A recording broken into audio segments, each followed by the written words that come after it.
वीर तेजाजी जन्म कहाँ होता है? करनाल नागौर में। माघ शुक्ल चतुर्दशी को। कौन सी जाति में होता है? धौलिया जाट जाति में। विवाह कहाँ होता है? बनेर ससुरा में। माता का नाम क्या था? रामकोरी। पिता का नाम क्या था? दारजी। वीर गति को कब प्राप्त हुए? बादी सुदी दसवीं को। ससुराल जाते हैं, रास्ते में सांप देखते हैं जलता हुआ, उसको बचा लेते हैं। सांप कहता है तूने मुझे बचाया और मुक्ति से प्राप्त होने से बचा लिया, तूने पाप कर लिया। तो सांप सांप उनको डसने लगते हैं। तो तेजाजी कहते हैं अभी मुझे जाने दो ससुराल, जो मैंने पाप किया है आप मुझे सजा दे देना। वापस आते समय मैं तुम्हें वचन देता हूँ। ससुराल से वापस आते समय उस सांप का वचन निभाते हैं और सांप उनको डसता है और तेजाजी की भाई वीर गति को प्राप्त हो जाते हैं। ठीक है, कब होते हैं? बादी सुदी दसवीं को। जीवन काल कितना था आपने? मात्र 30 वर्ष। अवतार किसके मान जाते हैं? शिव के 11वें अवतार। बन कौन कौन थी? राजल और भोंगरी। भोंगरी इनके पीछे मतलब इनकी मृत्यु का समाचार सुनती है तो इनके पीछे प्राण त्याग देती है। मेला कहाँ लगता है? परबसर नागौर में। विशाल बड़ा सबसे बड़ा पशु मेला लगता है इनके वहाँ। अन्य नाम क्या है? सांपों के देवता, कृषि कार्यों के उपासक देवता और कालाबाला के देवता।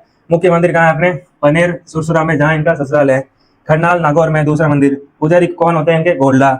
डोरी और धागा दाहिने पाँव में बांधते हैं तो जहर नहीं छटता है सांप के काटने से। भादी सुदी दसवीं ब्यावला कब गाते हैं? भादी सुदी दसवीं को कौन गाते हैं? कालबेलिया जाति के लोग। प्रतिक्रिया अश्वरोही और जी पे डसता हुआ सांप और तलवार। ये थी कुछ मोटी मोटी बातें। ठीक है, अगली वीडियो में और भी जानकारी दूंगा, अच्छे से अच्छे पढ़ाऊंगा। ठीक है, ये कुछ नोट वापिस एक बार समझा देता हूँ। गोगा जी, नाम कितने हैं? 5। गुग्गा, गोगा, बप्पा, गोगा पीर, जाहिर पीर। माता का नाम क्या है? बांचल। पिता का नाम क्या है? जेवर। जन्म कहाँ होता है अपने? ददरेवा चूरू में। गुरु के आशीर्वाद से, गुरु गोरखनाथ जी के आशीर्वाद से इनका जन्म होता है तो यही इनके गुरु होते हैं। गुरु का नाम गोरखनाथ जी। पत्नी का नाम क्या है? कैलम दे। किसकी बेटी है? बूढ़ो जी की और अपने बाबू जी की भतीजी। घोड़ी का नाम क्या है? लिली घोड़ी। मृत्यु कब होती है? 1024 में। कैसे होती है? इनके दो मौसेरे भाई होती हैं, मौसेरे भाई होते हैं अर्जुन और सर्जन। इनके ऊपर आक्रमण कर देते हैं, ये वहां जाते हैं, युद्ध लड़ते हैं और वही इनकी मृत्यु हो जाती है।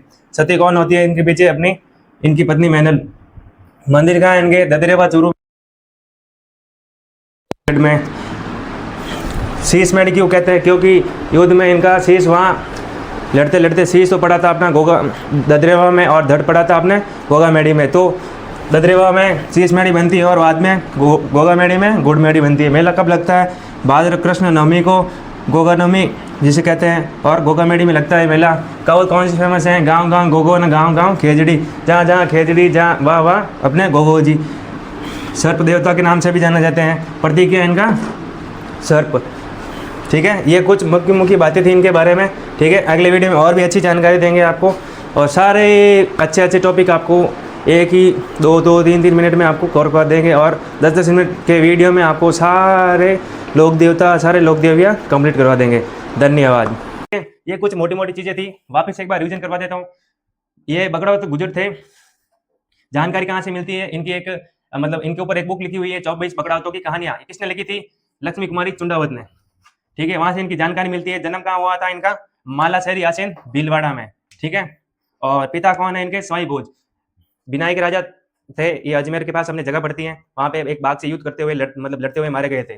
तो उसके बाद इनकी माता इनको लेके मालवा चली गई थी। तो इनकी माता का नाम क्या है? सेडू। मालवा में फिर इनकी शादी हुई थी। शादी किससे हुई थी? पीपल देश से। किसकी बेटी थी? धर के राजा जय सिंह परमार की। मेला कब लगता है इनका? भाद्र शुक्ल षष्टमी, भाद्र शुक्ल सप्तमी को। मतलब ये याद रखना, भाद्र शुक्ल सप्तमी को तो मतलब इनके पिता की याद में लगता है मेला। ये थोड़ा कंफ्यूज करेगा और सवाल कभी भी पूछा जा सकता है। ठीक है, और भाद्र शुक्ल षष्टमी को लगता है अपने देवनारायण जी का। 2 मेले तो इनके हो गए, 1 2, और ये हो गया इनके पिता का। पीछे कोष्टक बना के लिखना पिता का। ठीक है, और मंदिर में किसकी पूजा की जाती है? ईटों की।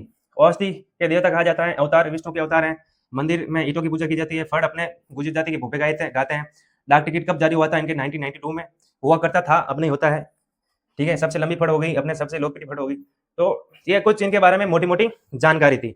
ठीक है, तो अगले वीडियो में इससे भी अच्छा पढ़ाया जाएगा। आपको चीज़ों को समराइज करके पढ़ाऊंगा और सारी चीज़ें पढ़ूंगा, छोड़ूंगा कुछ नहीं। हालांकि मेरी राइटिंग खराब है, पर पढ़ाने का तरीका और सारी चीज़ें मुझे पता है कैसे पढ़ाना है। तो ये नोट्स कुछ आप अच्छे से बनाना। ठीक है, मैं रिवाइज कर लेता हूँ आपके लिए। रामदेव जी के ये मतलब रामदेव जी के मौसेरे भाई थे हड़बो जी। ठीक है, जन्म कहाँ हुआ था अपने? बुंडेल में। इनके पिता की मृत्यु के बाद ये हरबम जाल चले जाते हैं और बाद में रामदेव जी इनसे मिलते हैं और इनके गुरु कौन थे? बालीनाथ जी। और बालीनाथ जी से शिक्षा लेके ये भविष्य वक्ता बन जाते हैं और लोगों का भविष्य बताते हैं और वही रहते हैं। और फिर बाद में उधर रणमल मतलब मर जाता है और जोधा अपने साथियों के साथ बीकानेर चल जाता है, बीकानेर जाता है और बाद में मतलब 15 साल वही रहता है। 1438 के आसपास की बात है मतलब। तो जोधा मतलब जाता है इनके पास और आशीर्वाद लेता है कि यार ये बात है, मतलब सारी बातें बताता है। और हड़बू जी इनको आशीर्वाद देते हैं और कटार भेंट करते हैं और कहते हैं कि जा तू युद्ध लड़ और अपने वापिस मंडोर जीत। तो ये मंडोर वापिस जीतता है और हड़बू जी को एक वेंकटी नामक गाँव देता है। तो हड़बू जी बाद में वही रहने लग जाते हैं और गायों की सेवा करते हैं। मतलब ये लिखना भूलिए, गायों की सेवा करते थे, सेवा करते थे और वही उनकी मृत्यु हो गई थी बाद में। और फिर बाद में अपने जोधपुर में अजीत सिंह राजा हुए थे बाद में, तो इन्होंने उनका मंदिर बनाया था। और इनकी सवारी कौन सी है? सियान। ठीक है, ये पॉइंट बना के लिख देना। 1 2 3 4 5 6 और 7 और ये 8 और 9 और ये 10वां पॉइंट। ये इंपॉर्टेंट लगाना आपने, ये एग्जाम में कंफ्यूज करता है और कभी कभी इसको मतलब पूछा जाता है। हम ये चीज मतलब भूल जाते हैं कि गुरु जी ने आशीर्वाद किसको दिया था। ठीक है, तो ये लिख लेना साथ साथ में। और अगले लोक देवता के रूप में पढ़ेंगे आज, वो अपने बता देंगे कौन से पढ़ेंगे। ठीक है, तो शाम को क्लास आएगी अपनी, तो क्लास में बने रहने के लिए आपको धन्यवाद है।